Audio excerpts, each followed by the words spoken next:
Buen día, vamos a dar inicio a la audiencia programada para esta hora en el incidente 45 del expediente 9-2020. Doctor, si me lo permite, una cuestión. Un momentito, vamos por partes, señor abogado, no se me acelere. Todavía no puede tener uso de la palabra. Bien, dirige el debate el doctor Enrique. Doctor Enríquez. Muchas gracias, señor presidente.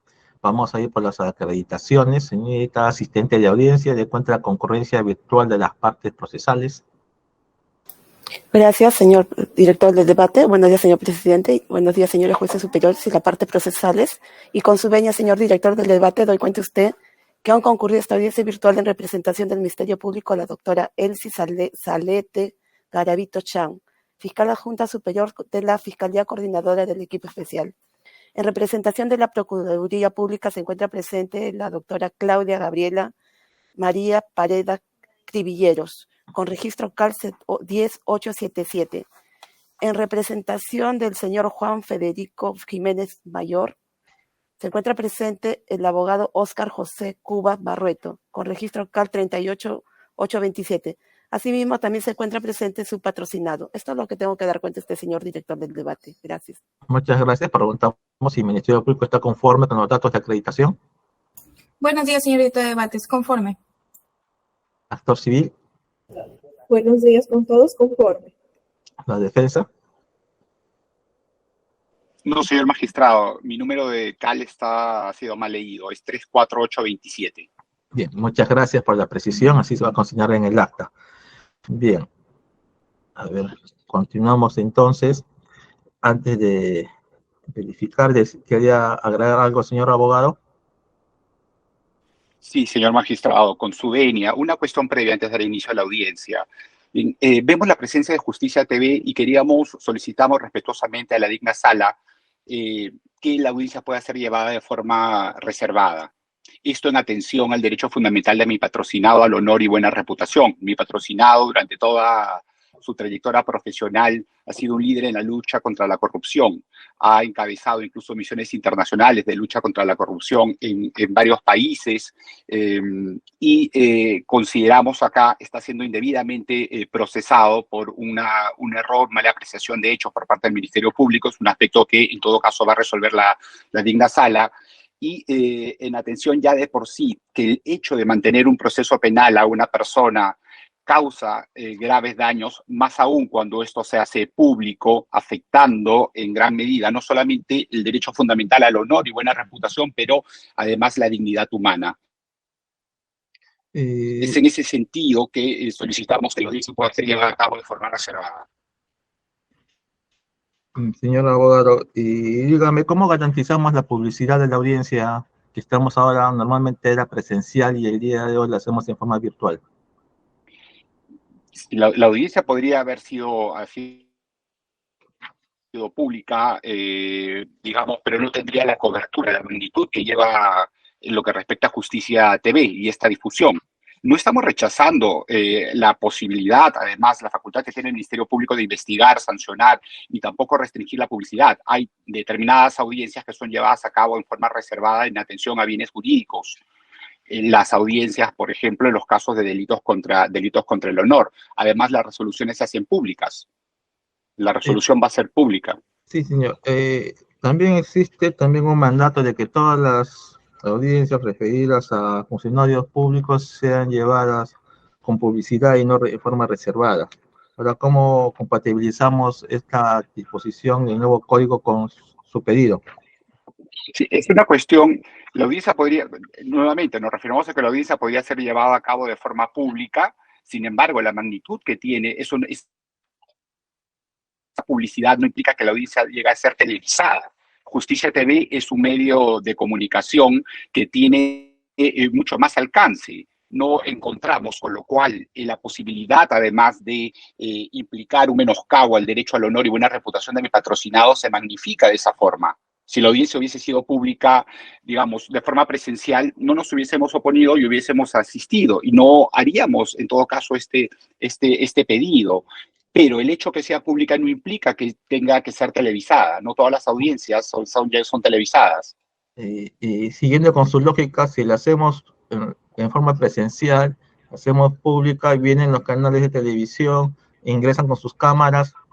¿Cómo limitamos ese derecho? No, en ese supuesto sí solicitaríamos que se lleve a cabo. El tema pasa con la difusión y el alcance que tiene Justicia TV. No es lo mismo llevar a cabo una audiencia pública y que quien considere escuchar la audiencia pueda asistir a una sala de audiencias y presenciar los aspectos que son discutidos, que son debatidos, y otro aspecto es que éstas sean difundidas ampliamente a través de medios de comunicación. Señor Ricardo, un momentito.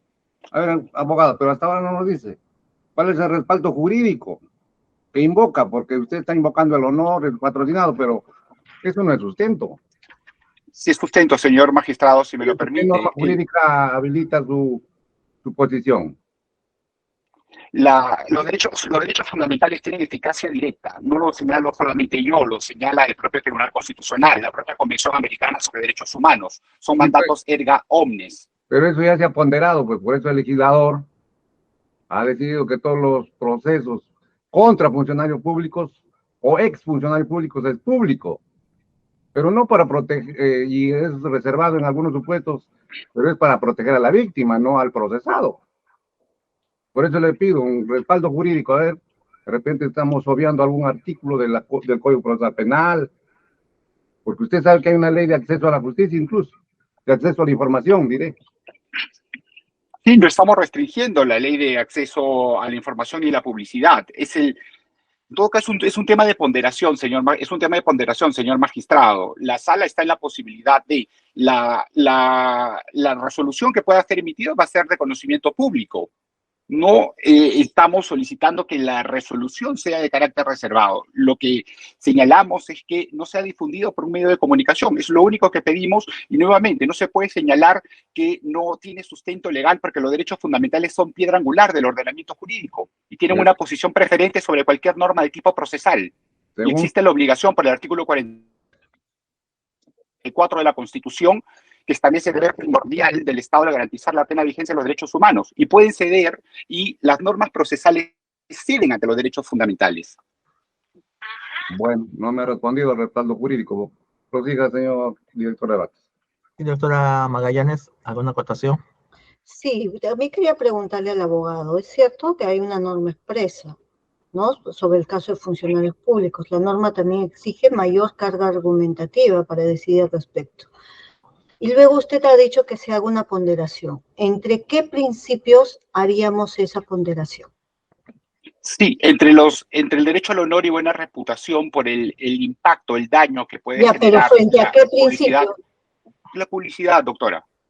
No había terminado. Frente a la garantía de publicidad. Estamos hablando de un derecho fundamental frente a una garantía de índole procesal. Ya, entonces es publicidad frente al honor, dice usted. Correcto. Tendríamos esos dos derechos. ¿Y cuál sería el peso que tendría el honor frente a la publicidad, según para usted? Sí. ¿No? Porque la publicidad no está recogido simplemente como una norma procesal, sino también es una garantía procesal del juicio, parte del debido proceso, que es un metaprincipio a su vez. Sí, pero es una garantía, la publicidad es una garantía frente a la arbitrariedad de las decisiones judiciales. Yo no dudo del conocimiento, la imparcialidad y la independencia de esta digna sala. En tal sentido, la razón de ser de la publicidad es justamente la forma como deben ser tramitados los procesos, que no hay arbitrariedad en la tramitación de los mismos. Principio de interdicción de la arbitrariedad, que se desprende del Estado constitucional de derecho. El derecho fundamental, los derechos fundamentales al honor y buena reputación tienen una posición preferente frente a las garantías, y tenemos que atender a cuál es la finalidad que buscan proteger, qué es lo que se busca salvaguardar. Entonces, mi patrocinado tiene derecho tanto a la publicidad del proceso, ¿correcto? Pero por otro lado están sus derechos fundamentales. Entonces, no estamos poniendo en tela de juicio la falta de transparencia. No, eso era la pregunta. La pregunta era simplemente para que nos explicara el peso que tendría que asignarse a los principios que usted esté invocando, ¿no? Pero no me ha dado respuesta. En todo caso, tratándose de principios, sí, le he dado. Igual nosotros vamos a evaluarlo. Gracias, señor abogado. Gracias, doctor Enrique. Muchas gracias, Citabel. Magallanes, a ver qué dice el Ministerio Público. Vamos a hacer el traslado del pedido al Ministerio Público y al actor civil para decidir. Sí, señores magistrados, como ustedes mismos lo han señalado,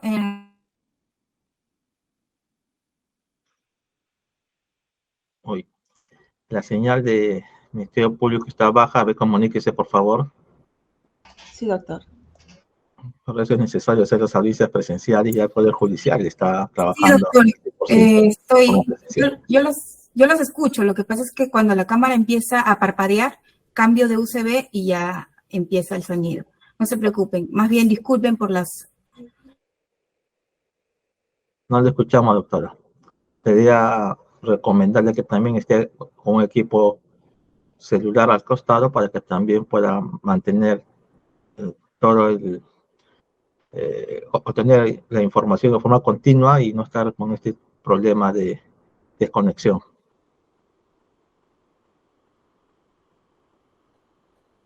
Magistrado. Sí, señor magistrado. No le escuchamos, señorita fiscal. Prende la imagen y se va el audio. No tenemos oposición, señor magistrado, lo que decida la ley en la sala. Bien. A ver, actor civil.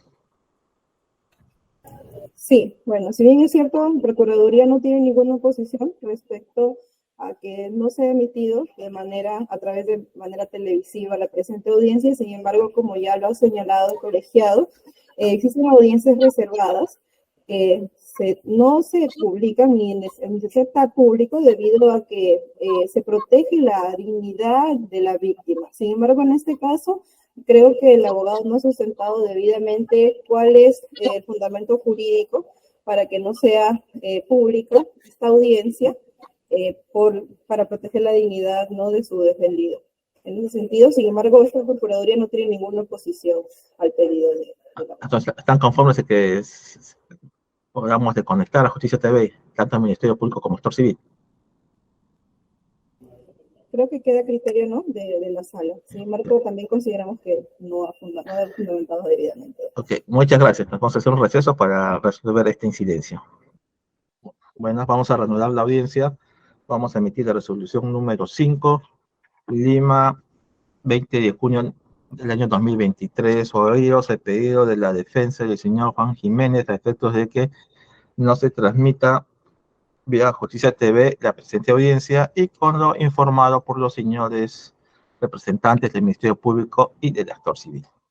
Concediendo primero, como bien se ha dicho, en la resolución número 1 por el cual se concede el recurso de apelación y se señala la fecha para esta audiencia, se estableció en la última parte que la misma se lleva a poner conocimiento de Justicia TV para su publicidad, respecto de la cual la defensa no ha interpuesto recurso alguno al mandato de esta sala. Segundo, en esta fecha la defensa está solicitando que se deje de publicitar la presente audiencia a través de Justicia TV porque afectaría el derecho de honor de su patrocinio. Al respecto, si bien se ha hecho las preguntas respectivas para verificar una ponderación entre el derecho al honor, como indica la defensa, y la publicidad como garantía del debido proceso, se ha determinado que no se han dado los argumentos suficientes como para realizar una ponderación más exhaustiva al respecto.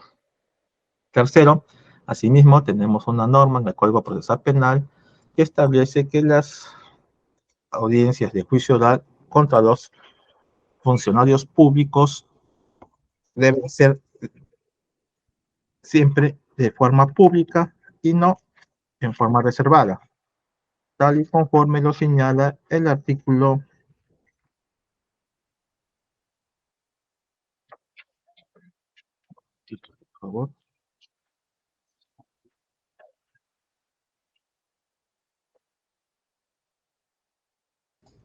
357.4, doctor Enríquez. Muchas gracias. 357.4 del Código Procesal Penal. En consecuencia, tenemos que existe norma imperativa en la cual ya se ha efectuado una ponderación de qué audiencias pueden ser reservadas y qué audiencias deben ser necesariamente públicas. Finalmente, no existiendo una argumentación por parte de la defensa técnica que pueda a dejar de aplicar este artículo del Código Procesal Penal, y siendo evidente que lo que es materia de discusión versa sobre una participación en un delito de colusión agravada, lo cual también necesita de bastante publicidad a efectos de generar legitimidad en la resolución que vaya a emitir esta sala superior, es que se decide declarar infundado el pedido de la defensa técnica del investigador Juan Jiménez, razones por las cuales la tercera sala penal de apelaciones resuelve declarar infundado el pedido de la defensa técnica del señor Juan Jiménez Mayor respecto a que se deje de transmitir la presente audiencia por la señal de Justicia TV. Firman la presente resolución los magistrados Salinas Sichan, Magallanes Rodríguez y quien habla Víctor Enrique Zumberite. Bien, vamos a continuar entonces con la audiencia. Vamos a preguntar si van a mantener recurso impugnatorio, la defensa. Sí, lo mantenemos, señor magistrado. Muchas gracias.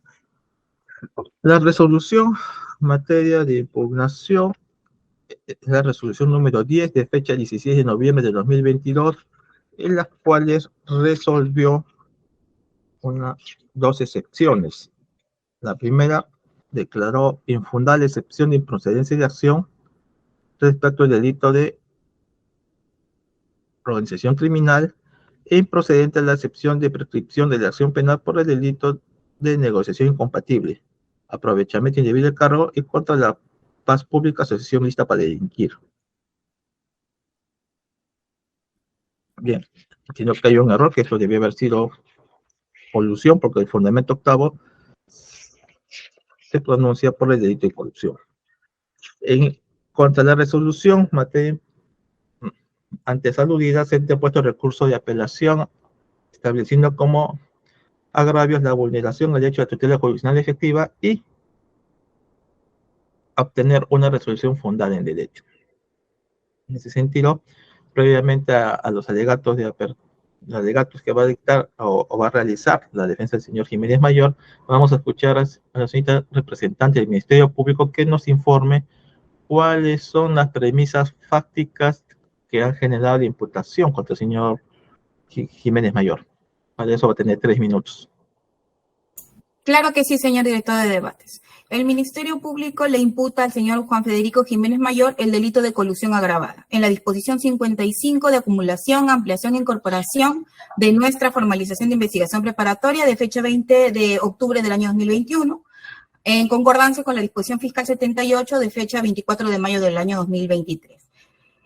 Por cuanto el señor Jiménez Mayor, como en su calidad de ministro de Justicia y Derechos Humanos en el periodo 11 de diciembre del 2011 al 23 de julio del 2012, intervino en el presunto proceso colusorio, favoreciendo a la empresa constructora Norberto Odebrecht durante la etapa de ejecución en el proyecto denominado Construcción, Operación y Mantenimiento de las Obras del Trasvase Proyecto Olmos, defraudando patrimonialmente al Estado, interviniendo en el siguiente acto. Primero, refrendó el decreto de urgencia 16-2012, promulgado el 26 de junio del año 2012, a través del cual se aprobaron recursos a través del aporte del señor Jiménez Mayor a favor del gobierno regional de Lambayeque por la suma de 98.960.560.000 soles para el proyecto Trasvase Olmos, el cual, a diferencia de otros proyectos públicos en ese mismo periodo convocados por el gobierno regional de Lambayeque, era el único que, pese a ser un monto y también el monto mayor transferido, no contaba con el NIS. Dicho dinero fue empleado a fin de que el gobierno regional de Lambayeque pudiera realizar los correspondientes pagos, se habilite la partida presupuestaria para el presupuesto y genere un perjuicio económico y financiero a la concesionaria, es decir, en beneficio de la constructora del proyecto Trasvase Olmos, en beneficio de la constructora Odebrecht. Ahora bien, con la emisión de este decreto de urgencia 16-2012, que es un decreto de urgencia dictado para medidas urgentes en materia económica y financiera, se pudo comprobar que se otorgó esta partida presupuestal al trasvase al proyecto de Olmos, el cual, a diferencia de los 5 otros proyectos, no contaban con la SNI. A través también de la carta CTO-GRL 28-2012, de fecha 26 de junio del 2012, en la cual se procedió a solicitar al gobierno regional de Lambayeque se deposite en la cuenta los recursos para poder cumplir con las obligaciones financieras asumidas por este proyecto. causando un evidente perjuicio patrimonial al Estado. Cabe precisar que el señor Jorge Enrique Simoes Barata manifestó que la existencia de estos pagos fueron efectuados en el marco de este proyecto Olmos, los cuales se ven a través del proceso especial de colaboración eficaz que mantiene este señor de fecha 18 de febrero del año 2020. Esos serían básicamente los hechos fácticos que le atribuye el Ministerio Público al señor Jiménez Mayor, señor director de debates. Bien, muchas gracias. Ahora sí, establecidas las premisas fácticas de imputación y habiéndose desestimado la misma por juez de primera instancia, señora abogada, tiene usted la palabra para el espacio de 7 minutos. Señor magistrado, no sé si podría concederme 10 minutos. Sí, adelante, mientras la información no sea reiterativa, no hay problema, señor abogado. Muchísimas gracias, con su venia, señores magistrados. Hemos interpuesto recurso de nulidad contra la resolución número 10 que declaró, resolvió el pedido de excepción de procedencia de acción y de prescripción de la acción penal. Es importante partir del hecho que los agravios que hemos encontrado y que invocamos aquí es la afectación al derecho a la tutela judicial efectiva en su correlato de derecho a obtener una resolución fundada en derecho. O sea, el derecho de protección judicial, contemplado en el artículo 25 de la Convención Americana sobre Derechos Humanos, que consagra el derecho a un recurso rápido, sencillo y efectivo para la protección de los derechos. Importante que tengan en consideración que la excepción fue interpuesta cuestionando la disposición número 55. La disposición número 55 incorporó a mi patrocinado sin que haya habido sin que se haya llevado a cabo diligencias preliminares, sin garantizar su derecho a ser oído, y por 3 tipos penales: delito de colusión, supuesto delito de colusión agravada, delito de negociación incompatible y asociación ilícita para delinquir, a pesar de que 2 tipos penales estaban ya a todas luces prescritos. Posteriormente, días antes de la audiencia para resolver la excepción de las excepciones planteadas, el Ministerio Público notificó la disposición número 71, no número 78, como equivocadamente ha señalado la representante del Ministerio Público, y hace en esta disposición una modificación de los hechos imputados. Es importante atender a qué se le imputa en la disposición de formalización. Se señala que mi patrocinado habría mostrado interés, ¿no? Un interés indebido en favorecer a la empresa Odebrecht. Esto ha sido modificado y se le imputa ya en la disposición número 71 supuestas conductas omisivas. El tema, señores magistrados, hay una clara afectación a un conjunto de garantías del imputado en el proceso penal. El Ministerio Público no ha cumplido con una imputación clara, una imputación concreta, específica, dado que los mismos hechos en materia del presente proceso penal han sido también empleados y son imputados a 14 ex ministros. Pero más allá de las distintas imprecisiones que se contemplan en lo que respecta a la imputación en la disposición número 71, es importante señalar que mi patrocinado era totalmente ajeno a las transferencias que se llevaron a cabo. Era un imperativo que mi patrocinado suscribiera en su calidad de ministro de Justicia el decreto supremo número 016-2002 por ámbitos de competencia, dado que contemplaban transferencias al sector justicia, al INPE específicamente, hasta por 34 millones de soles. Esto es para que se realicen mejoras en lo que respecta a la situación penitenciaria. Acá hay un aspecto: sabemos las limitaciones que existen en lo que respecta a la valoración de la prueba en las excepciones. Acá hay un ámbito que tiene que ser tomado en consideración por la sala. Las normas jurídicas vigentes no son objeto de prueba, con lo cual pueden ser interpretadas y pueden ser valoradas. Existía una obligación constitucional y legal para que mi patrocinado suscribiese refrendase este decreto legislativo en atención a la partida presupuestal destinada al INPE. Debemos tener en cuenta lo estipulado por la Constitución. En el artículo 120 se establece que son nulos los actos presidenciales que no llevan refrendo ministerial.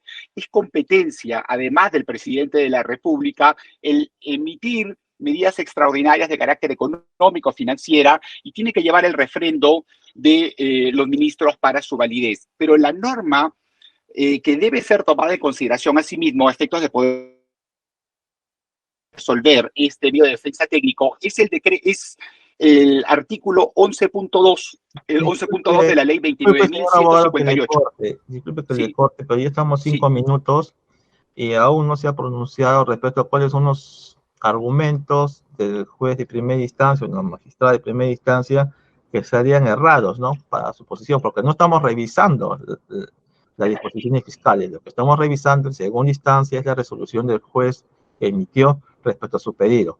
Entendemos que son dos excepciones, una de prescripción y una de improcedencia de acción. Entonces, ¿qué es lo que erra del juez? ¿Qué es lo que no ha considerado el juez que genere que tengamos que revisar esta resolución para poder revocarla o anularla en su momento? A ver. Sí, señor magistrado. A ver, en la resolución de prescripción del ACUO se ha estipulado que solamente mi patrocinado está siendo procesado por el delito de colusión agravada, ya no por los otros tipos penales. Esto es un aspecto que ha sido resuelto en esa excepción. Ahora, los argumentos que ha empleado a efectos de declarar infundado la excepción de procedencia de acción, tiene que ver con lo que normalmente suelen señalar los jueces para no tutelar. Ha señalado, será en el devenir del proceso. En el devenir del proceso es culminada la investigación preparatoria donde se determine si hay responsabilidad penal o no hay responsabilidad penal. De los hechos se desprende que la imputación del Ministerio Público es perseguible penalmente. Esos son los únicos argumentos sobre los cuales que ha empleado el ACUO a efectos de resolver la presente excepción. No ha valorado ninguno de los argumentos desplegados por la defensa técnica, en el sentido de, no, es la norma vigente. Mi patrocinado estaba en la obligación de suscribir el decreto, refrendar el decreto de urgencia, toda vez que estipula la propia norma, la ley 29.158, la ley orgánica del Ministerio Público, la ley orgánica, perdón, del Poder Ejecutivo, que son aprobados por el Consejo de Ministros, rubricados por el presidente de la República y refrendados por el presidente del Consejo de Ministros, el ministro de Economía y Finanza, y en los casos que corresponda por uno o más ministros a cuyo ámbito de competencia está referido. Mi patrocinado estaba en la obligación constitucional y legal de refrendar nuevamente, toda vez que existía una partida presupuestal. Estamos ante norma jurídica vigente y esto sí puede ser valorado. No tiene que mi patrocinado por qué ser incorporado a un proceso y tener que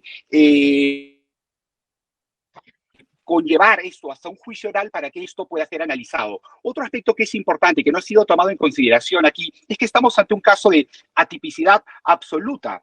El Consejo de Ministros no es una organización criminal. No era necesario que mi patrocinado refrendase el decreto supremo para que se pueda materializar el objeto que es cuestionado, el hecho que es cuestionado por el Ministerio Público, las transferencias que pueda haber realizado el gobierno regional de Lambayeque a la empresa concesionaria Olmos. Es importante que se tome en consideración aquí lo que ya ha establecido la propia Corte Suprema en la casación 2316 ICA, en lo que respecta al principio de confianza.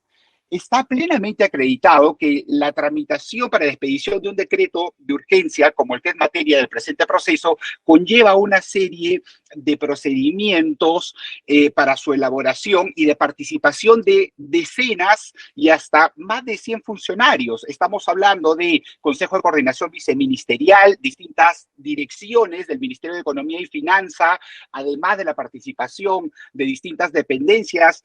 Es un decreto de urgencia absolutamente macro. Y la Corte Suprema ya ha establecido en la casación mencionada que la necesidad de acudir al principio de confianza es evidente cuando se habla de organizaciones complejas, como son las instituciones públicas, en las cuales la persona tiene que interactuar con muchos funcionarios día a día. Por ende, aquí ha señalado la Suprema, si el funcionario público tuviera como exigencia permanente verificar que otro funcionario público ubicado en un nivel jerárquicamente inferior o en un horizontal al suyo, cumple o no su función, no le quedaría lugar para cumplir con sus propias labores. Mi patrocinado no tenía por qué tener conocimiento alguno de las transferencias al gobierno regional, ni cuál era el estado de ese proyecto, ni qué iba a hacer el gobierno regional cuando recibiese esa partida económica. Nuevamente, la propia norma establece la razón por la cual refrendó este decreto de urgencia, que era la partida presupuestal al INPE. Aplica claramente el principio de confianza en el presente caso y de la misma forma la prohibición de regreso también. Mi patrocinado actuó dentro del marco de sus competencias establecidas constitucional y legalmente. No podía ser de ninguna forma visionario el año 2012 en que este decreto de urgencia, que fue expedido con la finalidad de lograr dinamizar la economía, que podría llevarse a actos que puedan ser reputados delictivos.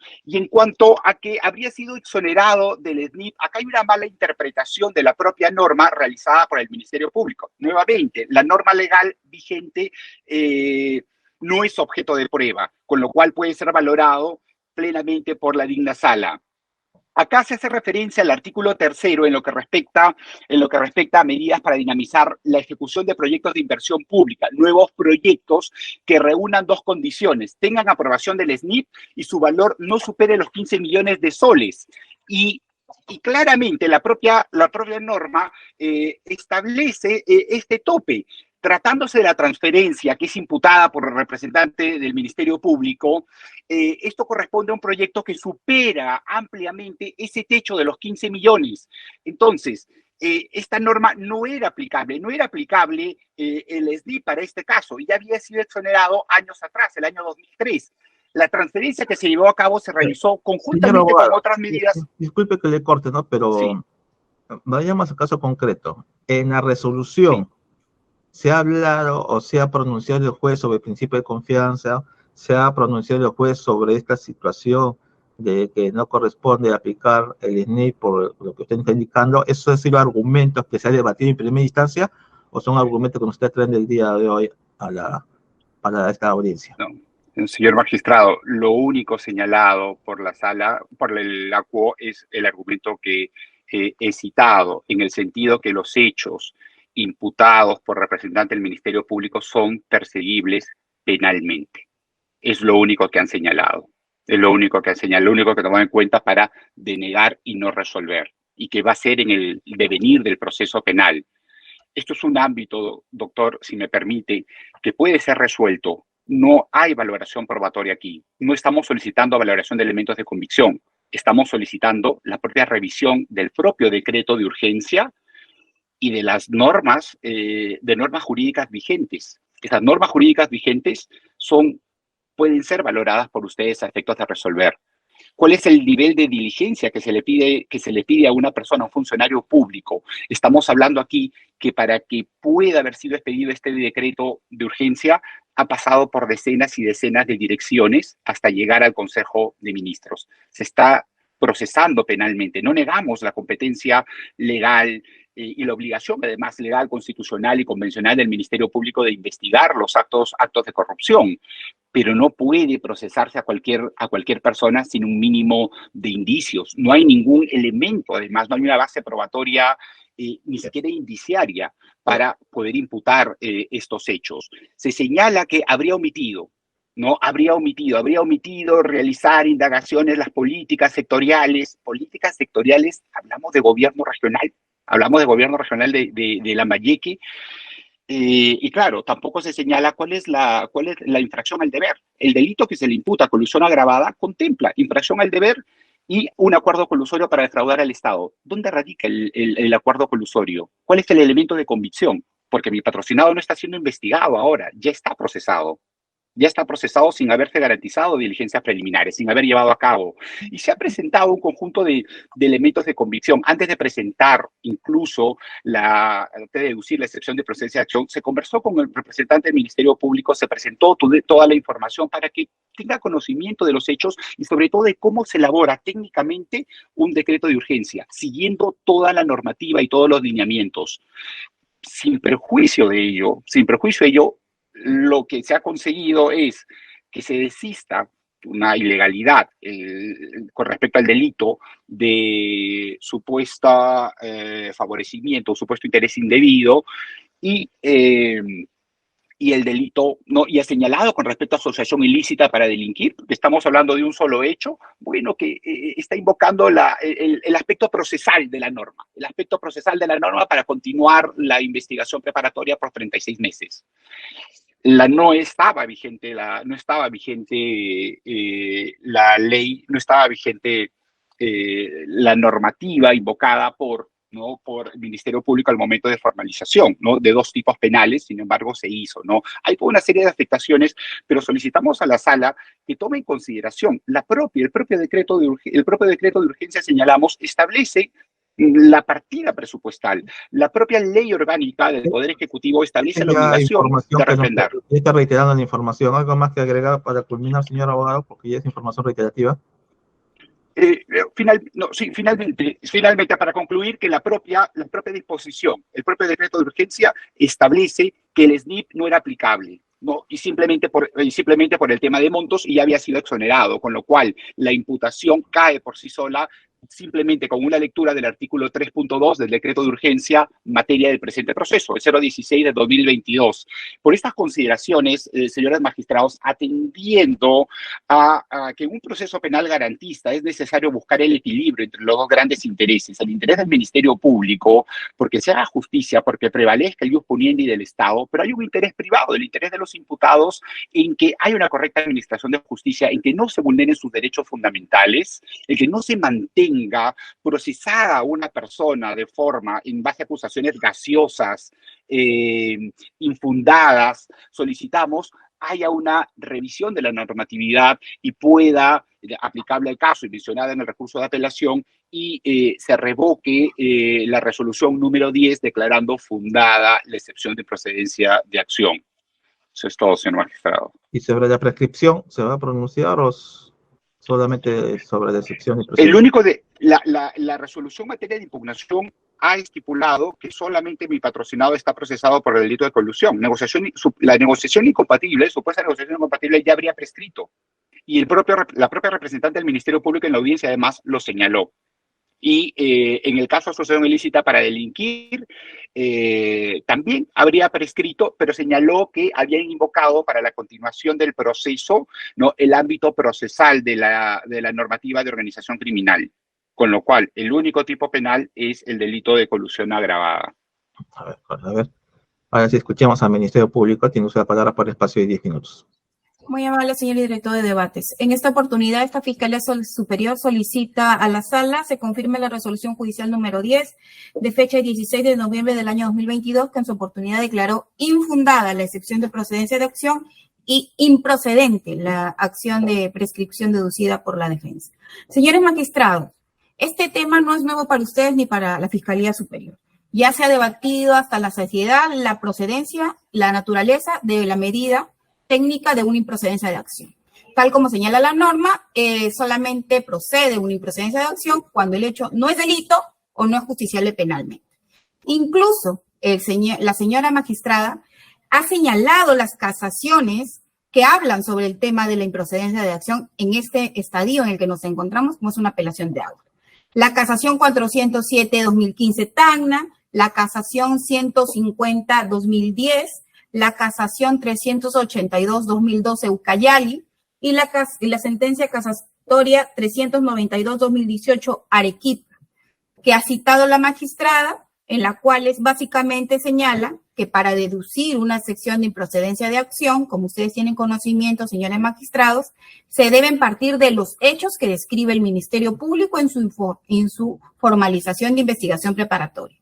Solo se deben tener en cuenta estos hechos incorporados y la excepción de improcedencia de acción se concreta en el juicio de subsucción normativa, tal y cual también lo han resuelto, señores magistrados, su digno colegiado. En el expediente 4-2015, contra el señor Víctor Manuel Pomar Calderón, el expediente 160-2014 de la señorita Melissa Boza Palacios, el expediente 46-2017, Club de la Construcción, el expediente 215-2015 del señor Vargas Machuca Arres, en las cuales, pues, señala claramente este colegiado de que vía una improcedencia de acción no se pueden rebatir los hechos presentados por el Ministerio Público. Bien, ya teniendo como esa base para empezar nosotros a hacer los descargos, hemos escuchado atentamente a la defensa señalar que hay imprecisiones por parte de la Fiscalía, hay equivocaciones por parte de la Fiscalía, incluso ha utilizado el término que hay acusaciones gaseosas. Señor magistrado, esos son los hechos formalizados por el Ministerio Público, en el cual no son para debatir en esta sección de improcedencia de acción, que solamente es de si efectivamente el hecho es o no es delito. El Ministerio Público le atribuye al señor Jiménez Mayor haber participado en un presunto pacto colusorio para otorgar un presupuesto a este proyecto Olmos con el objetivo de refrendar ese decreto de urgencia y así otorgó su acuerdo colusorio. Es importante señalar que entre los 5 procesos que señalaron, que se dieron en este gobierno regional de Lambayeque, el único que no contó con el SNIP fue del decreto de urgencia 16-2012, que participó el señor investigado, en el cual también debemos señalar que su conducta estuvo dirigida a refrendar dicha normativa, en la que se establecía la transferencia de esta suma de dinero que causó el prejuicio patrimonial a palabras del Ministerio Público en la formalización de investigación preparatoria en favor de la concesionaria Olmos. Pues esta última sería quien finalmente recibiría estos fondos y nos causaría el perjuicio. No observó el investigado ni supervisó las normas expedidas. Es decir, no podemos hablar en este estadio de un principio de confianza, señores magistrados. ¿Por qué? Porque el principio de confianza, como ustedes bien tienen conocimiento, no se aplica cuando se le debe exigir a las personas que actúen con un deber de garantía, tal como lo señala la Corte Suprema en el recurso de nulidad 1865-2010 Junín y en el 1546-2019 Piura, en la cual básicamente señala que el análisis de la aplicación del principio de confianza exige que no se presenten determinadas circunstancias que lo excluyan, porque el señor no ha actuado bajo un ámbito de confianza como quiere ahora pretender señalar la defensa en esta audiencia de apelación, sino que él como ministro conforme lo señala la Constitución, se orientan, formulan, dirigen, coordinan, determinan, ejecutan y supervisan y evalúan las políticas nacionales y sectoriales a su cargo. Asimismo, asumen responsabilidad inherente del cargo que tienen como funcionarios públicos, como en el cual este delito que se le está atribuyendo al Ministerio Público de colusión agravada es un delito de infracción de deber. De igual manera, en el artículo 128 de la Constitución se le establece que los ministros son individualmente responsables por sus propios actos y por los actos presidenciales que se refrendan, por lo cual se le debe de exigir un deber de garantía dentro del rol social, dentro del rol como funcionario público se le ha asignado, por el cual también se le debe descartar en ese sentido el principio de confianza que ahora alude la defensa. Sin nada más que decir, señores magistrados, solicitamos la confirmación de la excepción de procedencia de acción y en relación, disculpen, me estaba olvidando, de la improcedencia de prescripción que en su oportunidad declaró procedente, debemos de señalar que la Fiscalía, al informalizar la investigación preparatoria, principalmente cuando inició las diligencias preliminares y las diligencias, señaló que existiría un presunto delito de colusión simple y un presunto delito de negociación incompatible. Al ser calificaciones subsidiarias entre ambas figuras, el Ministerio Público optó, a raíz de su investigación preparatoria, por formalizar la investigación contra el señor Jiménez Mayor por el delito de colusión agravada, dejando no considerando el delito de negociación incompatible. Y teniendo que se trata, conforme señala el artículo 80 del Código Penal, se tratan de delitos cometidos por funcionarios públicos contra el patrimonio del Estado, como evidentemente es la imputación del Ministerio Público, en este caso, o de organismos sostenidos por estos cometidos como integrantes de organizaciones criminales, el plazo se duplica. Por lo cual, a criterio de la Fiscalía, y ha sido una pretensión acogida por el juzgado, no se encontraría prescrito el delito de colusión agravada. Finalmente, señores magistrados, solicitamos la confirmación de la resolución judicial venida en grado al no causar ningún agravio en cuanto a las alegaciones de la defensa. Gracias. Actor civil, sin reiterar argumentos, tiene Sí, 7 minutos. muchas gracias. Sí, fuera de lo que ya ha mencionado el Ministerio Público, queremos mencionar 4 puntos, ¿no? Respecto a la sección de prescripción, no se han presentado argumentos, la defensa no ha presentado argumentos en su apelación. Segundo, con relación a que se ha considerado las mismas imputaciones a todos los investigados que ha mencionado la defensa, eso es falso, se dice falso debido a que con la disposición 71 ya se ha cumplido el Ministerio Público con precisar e individualizar las imputaciones de cada investigado. Tercero, no consideramos de recibo lo que ha mencionado la defensa cuando el señor abogado ha mencionado que la resolución impugnada no ha desarrollado el análisis de la imputación de fiscalía, lo cual es falso dado que en el fundamento 5.3 y 5.4 de la resolución impugnada ya se han desarrollado dichos presupuestos.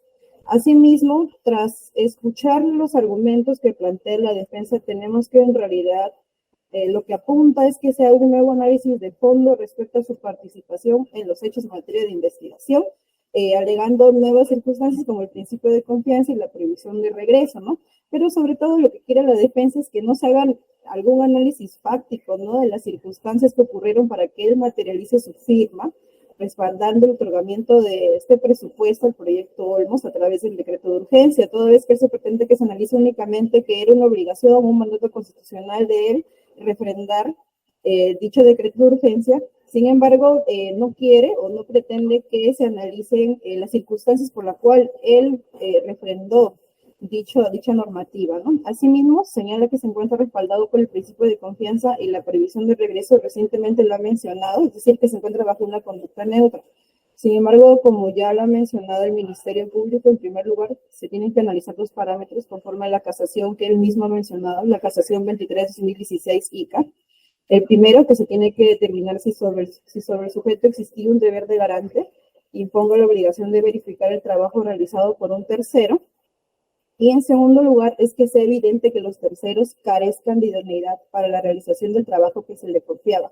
Estos parámetros ya han sido desarrollados por la doctrina y, bueno, obviamente por la jurisprudencia. Sin embargo, consideramos que para ello se tiene que realizar un análisis de fondo y se tiene que realizar actividad probatoria.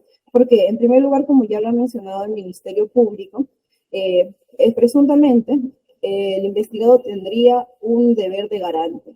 Y para ello, ¿qué se necesita, no? Realizar actividad probatoria, ¿por qué? ¿Con qué documentos? Con el MOB, el ROF, las leyes, y asimismo para averiguar o para indagar respecto a si este personal era idóneo para revisar este tema del decreto de urgencia. Se tienen que revisar los informes técnicos que realizaron todos los ministerios, se tienen que revisar las opiniones, se tienen que revisar el por qué se le otorgó este presupuesto a este proyecto Olmos, es que en realidad no había pasado por el Sistema Nacional de Inversión Pública, lo cual era conocido por el señor Jiménez Mayor, debido a que en su declaración él mencionó que el principal requisito para que a un proyecto se le otorgue este presupuesto a través del decreto de urgencia era que haya pasado por el SNIC.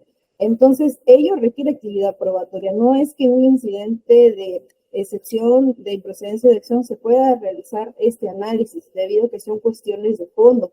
Asimismo, no podemos olvidar que en el fundamento 4.48 de esta misma casación 23/2016 ICA se ha establecido como excepción al principio de confianza las situaciones en que el titular de la institución quiebre su deber institucional y organiza los deberes de sus subordinados para ello. Para eso también se necesitan averiguaciones, indagaciones, tomar declaraciones, quizá las personas que, como menciona el abogado defensor, han disculpe elaborado... que le corte, señorita abogada, pero reitero,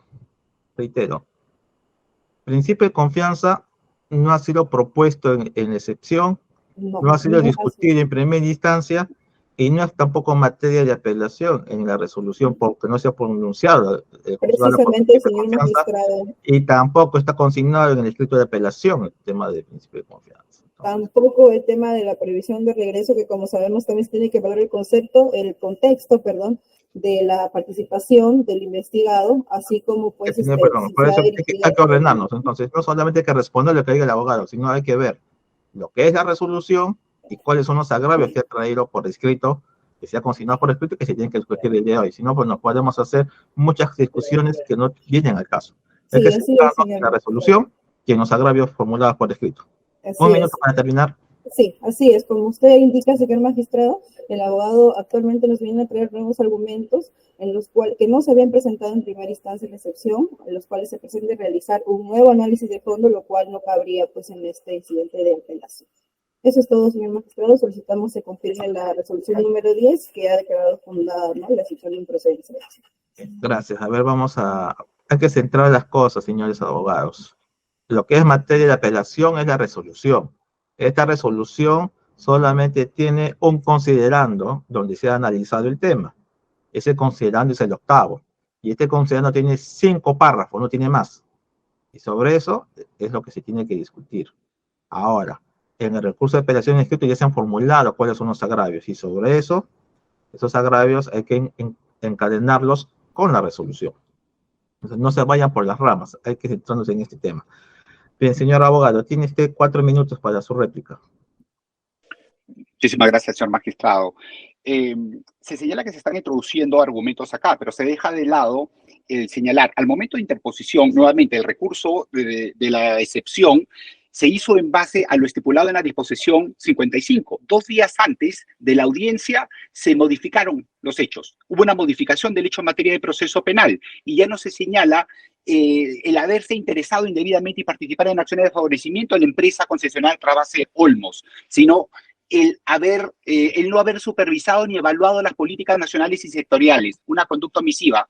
¿Con cuál nos quedamos? ¿Cómo nos defendemos? ¿Cómo poder garantizar el derecho de defensa cuando existe una modificación del hecho en materia del proceso penal? Esto por parte del Ministerio Público. Ahora, importante aquí señalar que el hecho por el cual se declaró improcedente las excepciones de prescripción fue en atención a lo señalado por la representante del Ministerio Público en audiencia. ¿Correcto? Eso es un aspecto que en todo caso solicitamos a la sala sea verificado y ya lo ha señalado además la representante del Ministerio Público. Aquí mi patrocinador está siendo investigado por el supuesto delito de colusión agravada. Tampoco mínimamente se señala el hecho de mencionar no haber supervisado ni evaluado políticas nacionales sectoriales. ¿Cómo se acredita? ¿Cómo se acredita cuál es la base indiciaria para poder señalar ese aspecto? La representante de la Procuraduría señala que mi patrocinado no quiere que se debatan circunstancias por las cuales refrendó. En el marco de la investigación preparatoria, y eso no puede ser, lamentablemente, por una equivocada decisión de la Corte Suprema, que ha limitado la valoración de elementos de convicción que podrían resultar absolutamente imprescindibles para que no todos los procesos lleguen a juicio oral, estos aspectos han sido presentados por mi patrocinado, todo el expediente y todos los informes técnicos, donde se da cuenta de toda la tramitación que conllevó a la elaboración de este decreto de urgencia. El deber de garantía. Señalamos ahora el principio de confianza, da la nueva imputación que realiza el Ministerio Público. No se puede mantener a una persona procesada durante años para ver si surge. ¿Dónde está el acuerdo colusorio? ¿Dónde radica el acuerdo colusorio el año 2012 con la empresa concesionaria Odebrecht en este proyecto? ¿Dónde radica? ¿Cuál es la base indiciaria? Porque si no hay base indiciaria, hay una transgresión a lo que establece la propia Constitución en el artículo 139, numeral 15. Ha sido interpretado por el Tribunal Constitucional en el sentido que toda imputación tiene que contener no solamente el hecho, la calificación jurídica. Ya vemos, el hecho ha sido modificado. Calificación jurídica también errónea. Imputaron tipos penales totalmente prescritos. Y además la base indiciaria. ¿Cuál es la base indiciaria? No se niega que se haya señalado, que se haya refrendado el decreto de urgencia, el 016 del 2012, porque además esto es una mala interpretación, además por el ACUO, porque señala, ¿no? El hecho imputado por el Ministerio Público sí reviste elementos delictivos y tiene que ser esto resuelto en el marco de un proceso penal. El hecho que hemos señalado es el haber refrendado y hemos dado las razones por las cuales había un mandato legal, constitucional, para que haber refrendado, había una partida presupuestal. Y algo que tendría sobre el cual pronunciarse es, si hubiese podido emitir ese decreto de urgencia, si hubiese podido realizar la transferencia de esa partida económica al gobierno regional de Lambayeque sin la firma de mi patrocinado, y la respuesta es sí, el 11.2 de la LOPE lo establece, de la Ley Orgánica del Poder Ejecutivo. ¿Dónde está? No hay ninguna infracción al deber, no hay acuerdo colusorio y no hay ningún elemento en la acusación sobre este aspecto. Por todas estas consideraciones solicitamos revisen y sobre todo porque además el Poder Judicial está también sometido a la Constitución y a los tratados internacionales. Tienen el deber de garantizar la plena vigencia de los derechos humanos, es el derecho a la tutela judicial efectiva de mi patrocinado, su garantía de presunción de inocencia y corregir las graves equivocaciones tanto del ACUO como del Ministerio Público. Está bien que se investigue, que se procese, pero no de cualquier forma, no en base a acusaciones graciosas. Gracias. Ministerio Público, 3 minutos de réplica. Sí, señor magistrado, no necesitamos más. Solamente para señalar que en este momento, al momento de realizar su segunda intervención, el señor abogado lo único que señala son hechos a partir de su posición como defensa en frente a los hechos postulados por el Ministerio Público en la formalización de su investigación preparatoria. Estos hechos, por cierto, no corresponden en un debate de una excepción de improcedencia de acción, sino corresponden a otra etapa, que es la etapa de la etapa intermedia, en la evaluación de los elementos de convicción o del juicio procesal, en donde se va a determinar la responsabilidad o no del investigado Jiménez Mayor, y los cuales no corresponde ser examinados en las excepciones de improcedencia de acción, en los cuales solamente debemos determinar si estos hechos califican como delito o justiciables penalmente. Nada más, señor magistrado. Bien, actor civil, 2 minutos.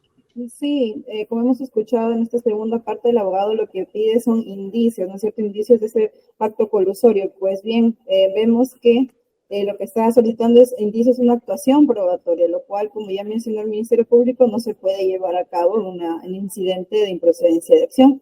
Asimismo, mencionarle que todavía se encuentra el Ministerio Público dentro del plazo de investigación preparatoria, por lo cual este debate se tendría que realizar en una etapa posterior. Eso es todo. Bien, muchas gracias. Vamos a hacer unas preguntas para aclarar mejor el tema y al final le daremos el uso de la palabra al señor Jiménez Mayor si desea dirigirse a este tribunal. Bien, empezaremos, señor representante del Ministerio Público. Aquí hay un tema trascendental. La defensa indica que ha interpuesto esta excepción de prescripción, excepción de improcedencia de acción contra la disposición 55. La disposición 55, ¿cuáles eran los delitos por los cuales estaba siendo procesado el señor Jiménez Mayor? Sí, señor magistrado, me permite unos minutos, por favor.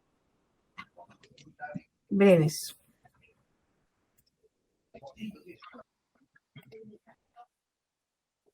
La disposición 55, señores magistrados, es una disposición de acumulación, ampliación e incorporación de los investigados a la formalización de investigación preparatoria, en las cuales se incorpora al investigado. ¿Cuáles son los delitos que estaban procesados?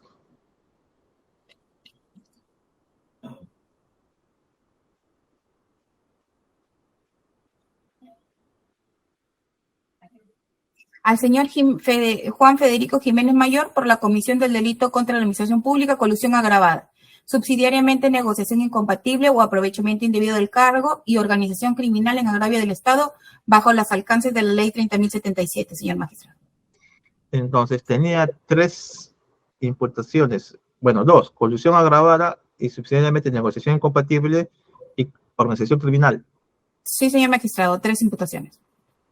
Ya, sobre estas imputaciones de la disposición 55, indica la defensa que días antes de la audiencia les habían notificado una segunda disposición fiscal.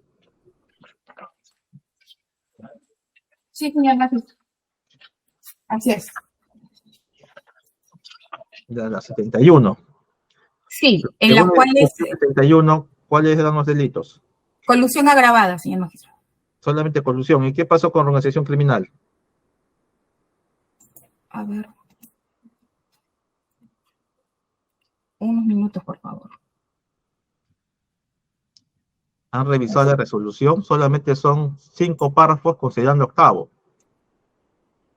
Sí, señor magistrado. La resolución 71. Colusión agravada, señor. Y procesalmente se aplicaba la ley 30.077. Entonces, ¿había imputación por organización criminal o no había imputación por organización criminal? Había por asociación ilícita para delinquir, pero al momento de la disposición fiscal 71 no. Que se han archivado la asociación ilícita para delinquir el Ministerio Público sin pronunciamiento del juez. Esa información no la tengo, señor magistrado, si me permite unos minutos.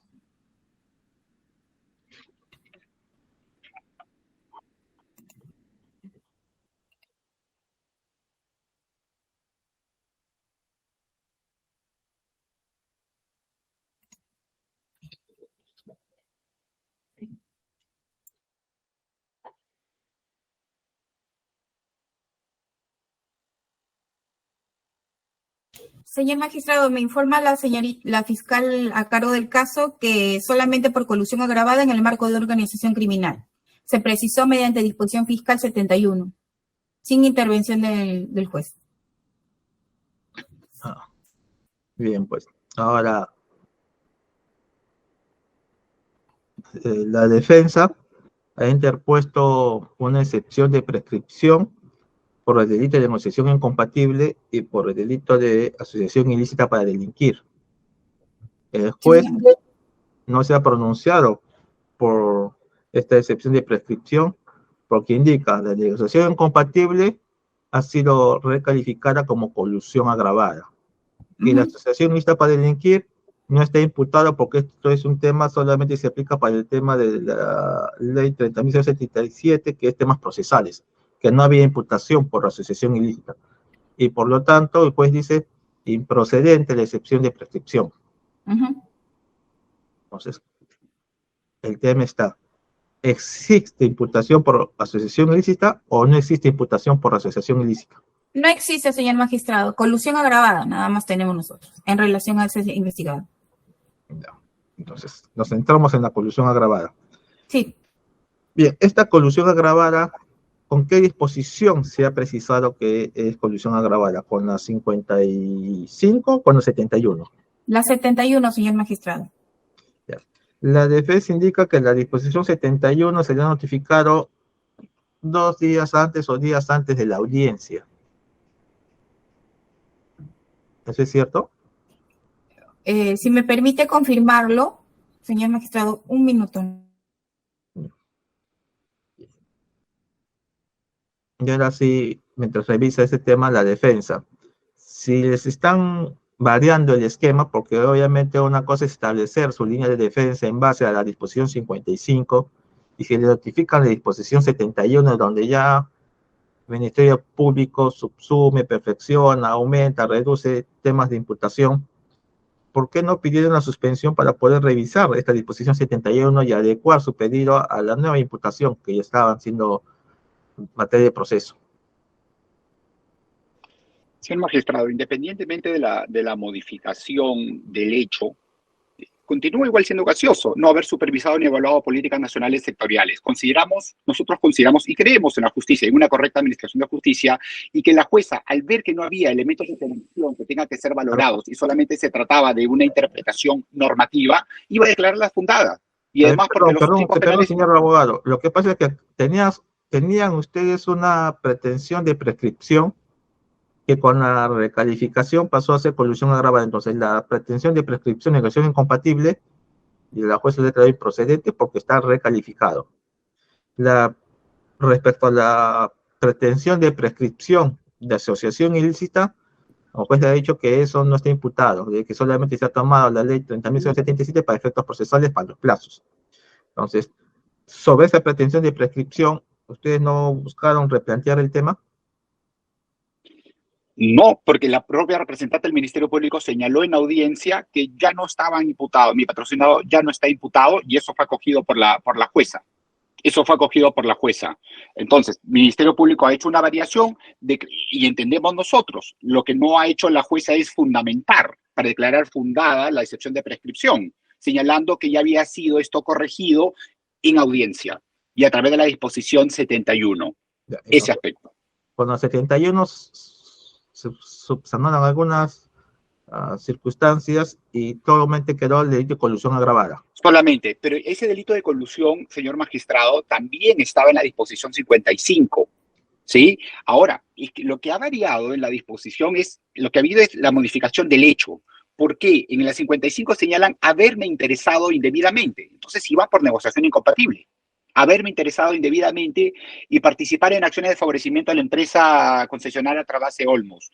Imputaba negociación incompatible. Alternativamente, imputaron colusión simple, colusión agravada y asociación ilícita para delinquir. Bien, todos esos tipos penales estaban prescritos. Entonces sabíamos a lo que se iba de la colusión sin ninguna base, ¿no? Sin ninguna base, sin ningún indicio. ¿Y basta qué?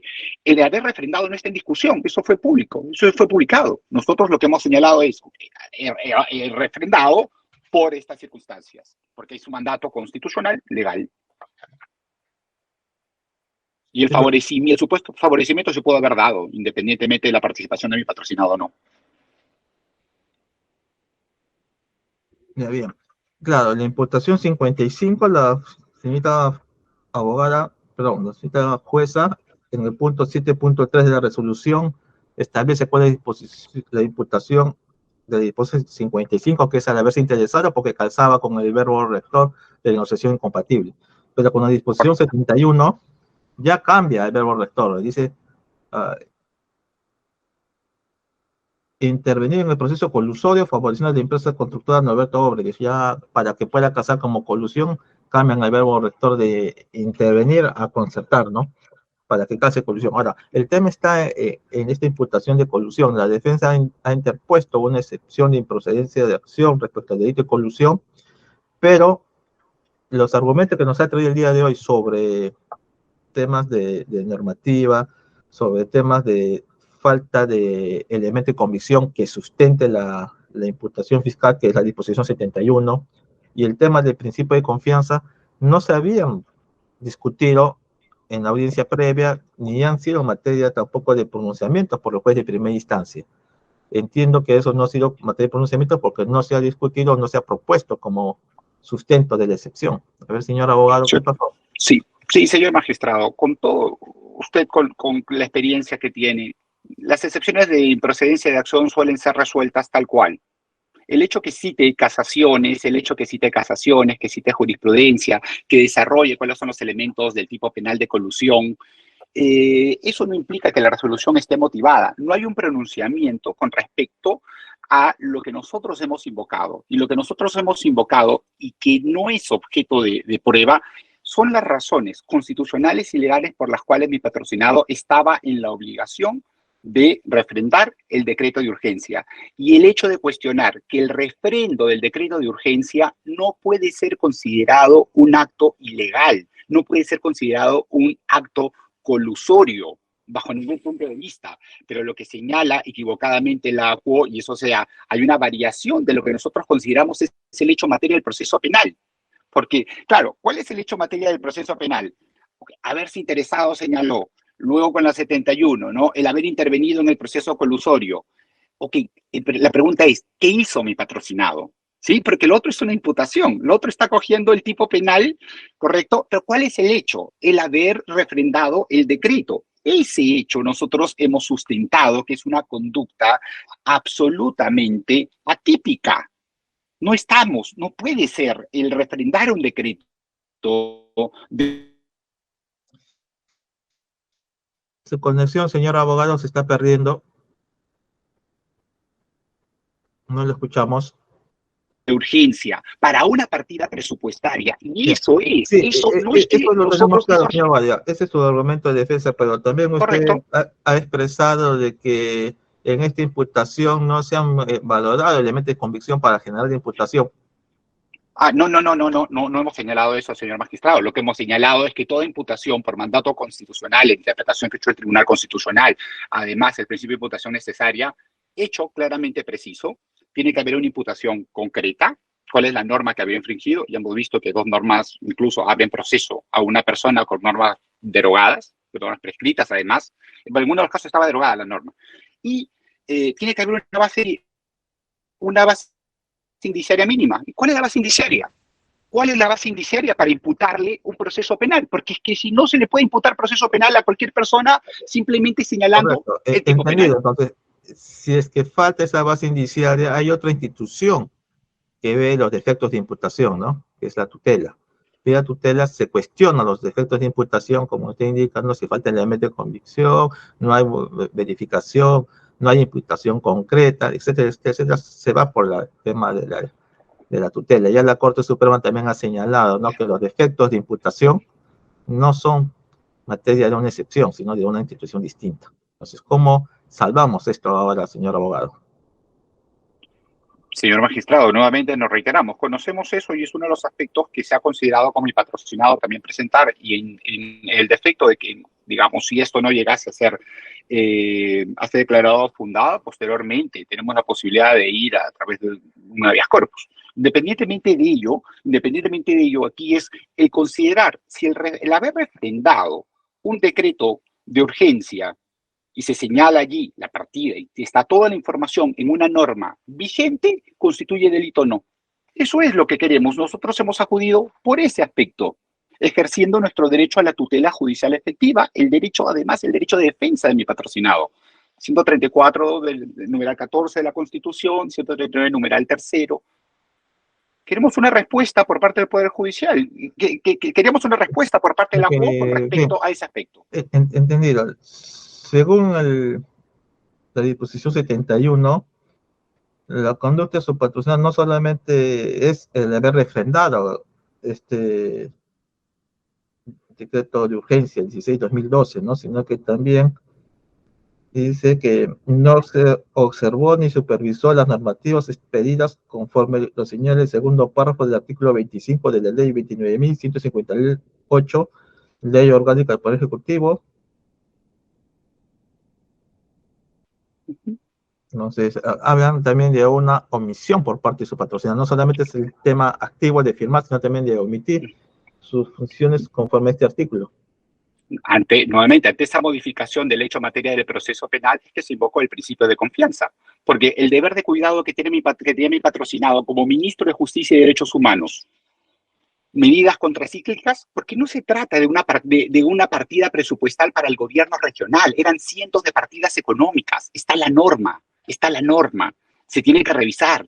Entonces, ¿cuál es el deber de diligencia? Y es por eso que ahora venimos a señalar, ante la modificación del hecho en materia del proceso penal, invocar el principio de confianza. Se esperaba que mi patrocinado supervisase y tuviese ese pleno conocimiento que años después ha tenido el Ministerio Público con respecto a supuestos acuerdos colusorios que habría tenido el expresidente regional para favorecer a la empresa Odebrecht. Mi patrocinado del año 2012 tenía que realizar cuando nosotros hemos presentado, porque es cierto que la señora Procuraduría, todos los expedientes. Ahí lo entendemos, ¿no? Pero ese análisis de principio de confianza no está en su requerimiento primigenio y no es materia de pronunciamiento del juez de primera instancia. ¿Cómo nos vamos a pronunciar por algo que no ha sido propuesto ni debatido en primera instancia? Señor magistrado, existe el principio iura nodi curia y sobre cualquier formalidad procesal ustedes tienen la obligación de hacer justicia en el caso concreto, garantizar el debido proceso sustantivo y el derecho a la tutela judicial efectiva. Es una obligación convencional.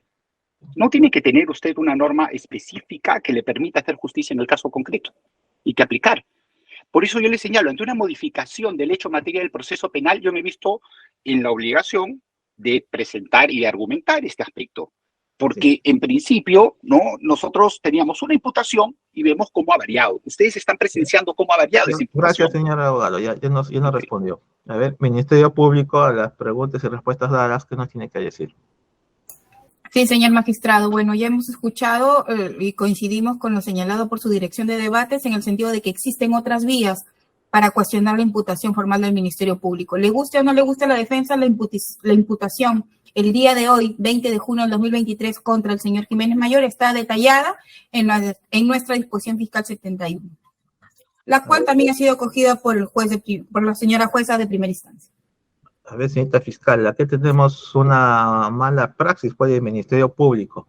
Les formaliza investigación preparatoria con una disposición Los abogados estudian, establecen su estrategia de defensa, interponen la excepción y días antes de llevar a cabo la audiencia para discutir la excepción, el Ministerio Público perfila su imputación, corrige la imputación, amplía la imputación.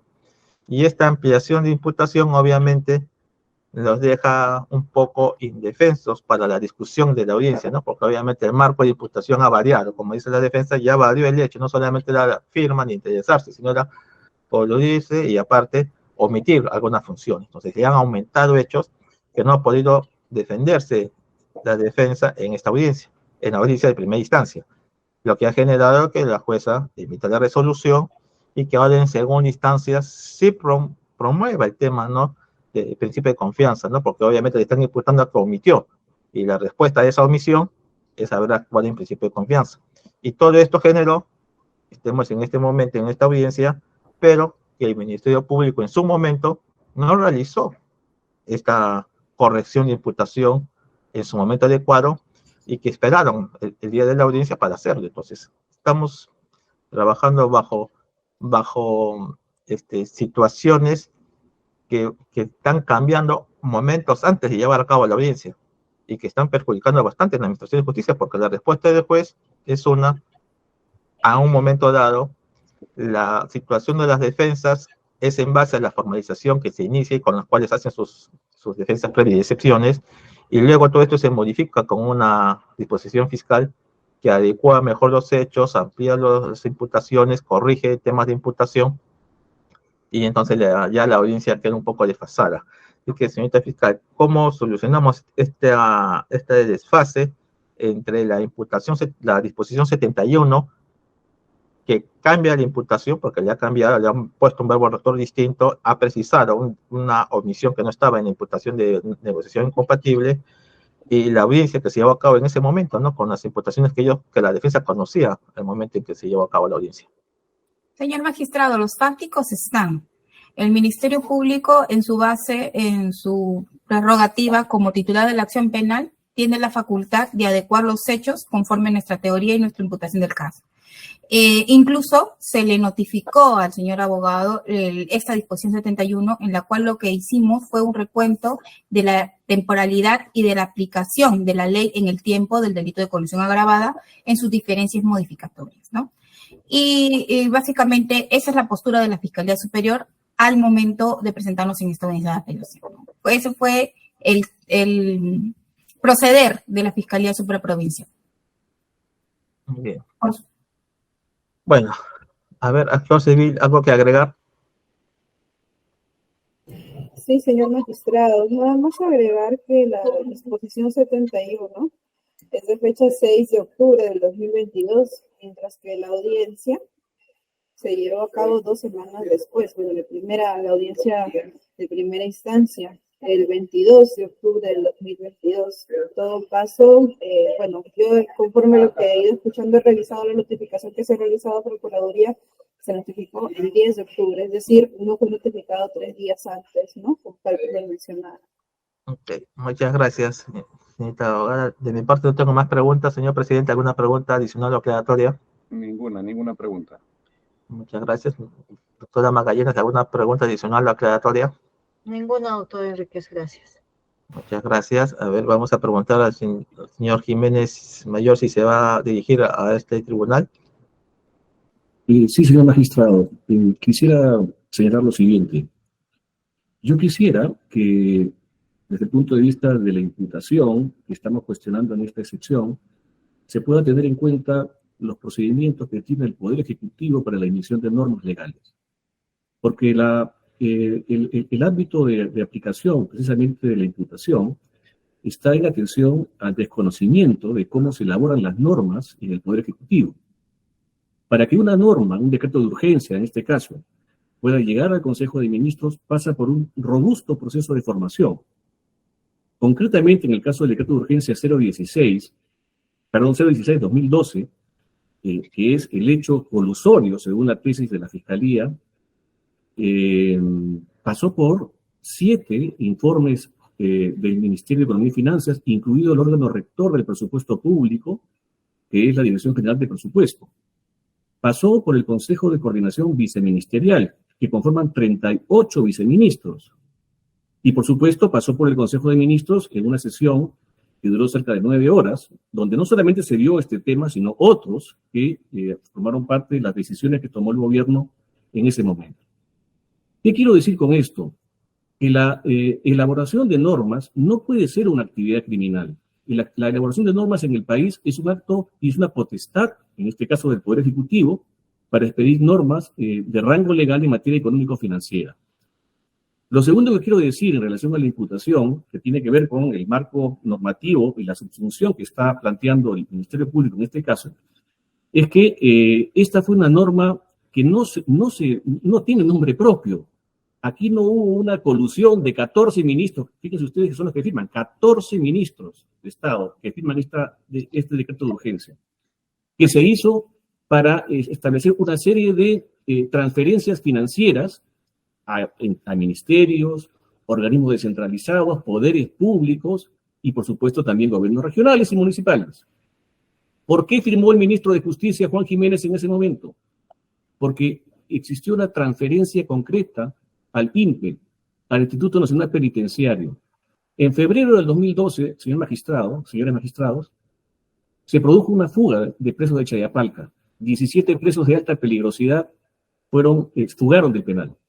Eso motivó una respuesta por parte del ministerio que yo desempeñaba para establecer una reforma del sistema penitenciario. Y están ahí las 10 medidas del INPE que publicamos semanas después de este incidente y solicitamos al Ministerio de Economía y Finanzas una transferencia financiera para poder mejorar las condiciones carcelarias, que fue motivo de este pedido de 34 millones que se aprobó en este decreto de urgencia.